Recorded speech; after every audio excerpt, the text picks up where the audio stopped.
So this is Brian from BW Model Works, and I tend to get quite a few questions on how I do the stripes on my wheels. I know some guys go through and they'll actually scrape the edges of the wheel with, say, an X-Acto or some sharp implement. I think it's usually an X-Acto, but then they'll go through and then use a fine point pen or Sharpie, like of red or whatever color, and then color that in, which I've tried that too, and that's not bad. But since I also do vinyl decals for full-size cars and restoration graphics and things like that, I actually have a vinyl cutter that I can plot vinyl.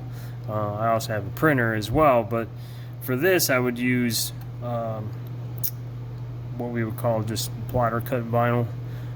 So that's what I use here. This is I think this is an Oracal, say 651 vinyl. I think they sell that also for crickets, so you can actually use a cricket, cut the circle out, and then use that to apply it. And from what I've seen, it's available. The vinyl is actually available, I think, at most local Walmarts in the craft section. I buy it from my normal vinyl vendors, but I think you can get it from Walmart as well. I was actually going to try some stuff from there, but it's the same brand and same series model number, which is Oracal or Orafol 651.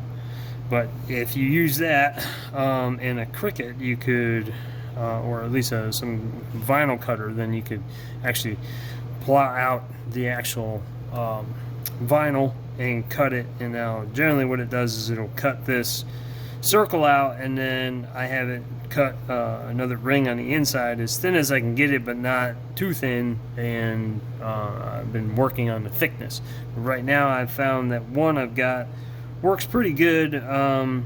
This last test set I've been doing to try to perfect it, but I think I've got one that works pretty good. Did a couple that seems to work. The only thing is it gets stuck really tight to this vinyl. Let's see here. You can barely see the line that's cut there, but it's right on the edge and right in here, so I have to separate it from the larger piece of vinyl first and try not to distort it. And then once I get that line broke loose, then I can kind of just place it in place. And then with how I'm doing these wheels, they're just kind of a matte finish altogether, so I can just use my matte finish on the entire wheel instead of just the center part. So I got to break it loose from the actual main portion of the vinyl, so it's loose from there, so that way it doesn't distort its shape.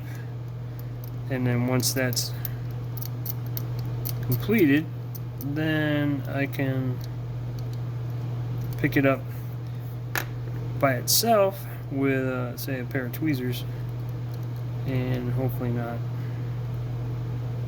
stretch it. So that way I got a nice ring, nice vinyl ring, and then I can go ahead and just place it in place on the wheel, which is also the tricky part, because you don't want to distort it, so you're also trying to make sure that it's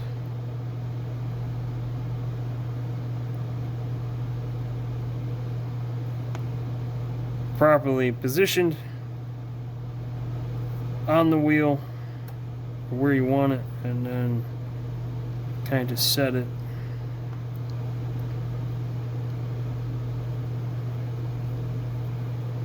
And then kind of press it into place. And if you gotta adjust it, you can kind of move it around a little bit.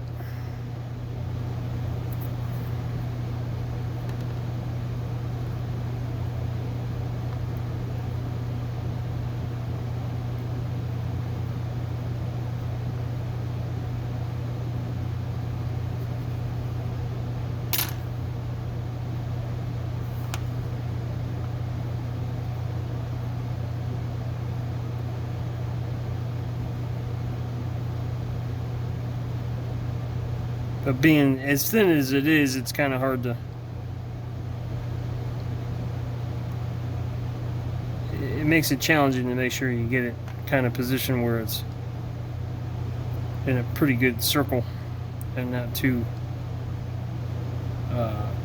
you can at least manipulate it a little bit, but that's basically it. Is how I do it. And it comes out pretty good. I'm pretty happy with it. But that's how I do it. And then I'm going to go ahead and I'll hit it with some matte clear on the entire thing to lock it down. And then like ones that have a gloss center, say the wheel is black and you're going to do a gloss black, then that I'll clear the entire thing with gloss, let that dry, and then use a dime and put it in the center of the wheel to block the wheel, and then do my matte finish over top of the tire. But that's how I do my stripes, so I know how people have been asking me, but that's how I do them. Hope that answers some questions. Thanks a lot.